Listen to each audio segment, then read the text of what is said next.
నేనైతే రియల్ షాప్కి వచ్చేసి అనుకున్నా, కానీ అస్సలు కానీ డమ్మీ షాప్ ఇది చూడంగా నేను కేరళ పోయానా అనుకున్నా మల్ల యుద్ధం చూడడానికి, కానీ అస్సలు గారు ఇవన్నీ కూడా కేవలం బొమ్మలే.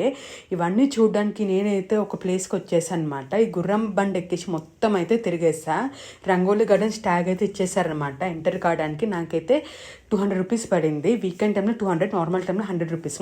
లోపలికి ఎంటర్ కానీ బేబీని చూడంగా రియల్ బేబీ అనుకున్నా, కానీ కారు బొమ్మనే.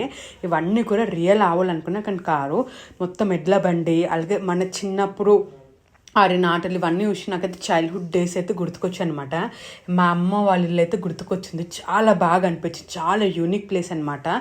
ఇంకా ఇప్పట్లో పిల్లలకైతే అసలు ఇలాంటివి ఏవి కూడా తెలియదు అనమాట. ఇలాంటి గేమ్స్ ఏవి కూడా ఇప్పటి పిల్లలకైతే రంగోలీ గార్డెన్స్ అయితే చూపించడానికి ది బెస్ట్ ప్లేస్ అని చెప్పొచ్చు.